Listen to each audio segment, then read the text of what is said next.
ഏതൊരു ക്ഷേത്രത്തിനും അനുകരിക്കാൻ പറ്റുന്ന നല്ലൊരു മാതൃകയാണ് പള്ളിപ്പുറം തിരുവൈരാണിക്കുളം കളത്തിൽ ക്ഷേത്രത്തിൽ ഇന്ന് നടന്നത്. ഈ കാണുന്ന പച്ചക്കറി തൈകൾ കണ്ടോ? പടവലും പാവലും വെണ്ടയും മുളകും വഴുതനയും ചീരയും തക്കാളിയും എല്ലാം ഇവിടെ വിതരണം ചെയ്യുന്നുണ്ട്, അതും സൗജന്യമായിട്ട് തന്നെ. ഫെബ്രുവരി മാസം ക്ഷേത്രത്തിൽ നടക്കുന്ന ബ്രഹ്മാണ്ഡ മഹാപുരാണ വിചിന്തന സത്രത്തിൽ എത്തുന്ന 10,000-കണക്കിന് വരുന്ന ഭക്തജനങ്ങൾക്ക് അന്നദാനം ഒരുക്കുക എന്ന ലക്ഷ്യത്തോടു കൂടിയാണ് ഈ പ്രവർത്തനം ഇവിടെ നടക്കുന്നത്. കൂടാതെ വിഷരഹിതമായിട്ടുള്ള പച്ചക്കറിയും കൃഷി എന്ന നല്ല സംസ്കാരത്തെ എല്ലാ ജനങ്ങളിലെയും എത്തിക്കുക എന്നൊരു ലക്ഷ്യവും ഈ പദ്ധതിക്കുണ്ട്.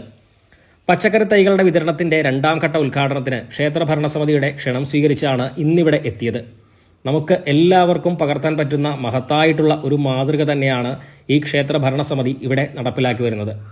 3ാം ഘട്ട വിതരണം കൂടി പൂർത്തിയാകുമ്പോൾ ഒരു നാട് മുഴുവൻ എല്ലാ വീടുകളിലും പച്ചക്കറി തൈകൾ എത്തുന്നതോടുകൂടി എല്ലാവരിലും കൃഷിയുടെ നല്ല പാഠങ്ങൾ മനസ്സിലാക്കാൻ സാധിക്കും. 2025 ഫെബ്രുവരി 16 മുതൽ 26 വരെയാണ് ഇവിടെ മഹാസത്രം നടക്കുന്നത്. ആലപ്പുഴ ജില്ലയിലെ ചേർത്തല താലൂക്കിലെ പള്ളിപ്പുറത്താണ് തിരുവൈരാണിക്കുളം കളത്തിൽ ക്ഷേത്രം. ക്ഷേത്രത്തിൻ്റെ ലൊക്കേഷൻ കമൻറ്റ് ബോക്സിൽ പിൻ ചെയ്തേക്കാം. എന്തായാലും ഇത്തരത്തിലുള്ള വളരെ മഹത്തായിട്ടുള്ള ഒരു കാര്യം ചെയ്യുന്നതിന് ക്ഷേത്ര ഭരണസമിതിക്കും ഇതിൻ്റെ പ്രവർത്തകർക്കും 1000 ആശംസകൾ.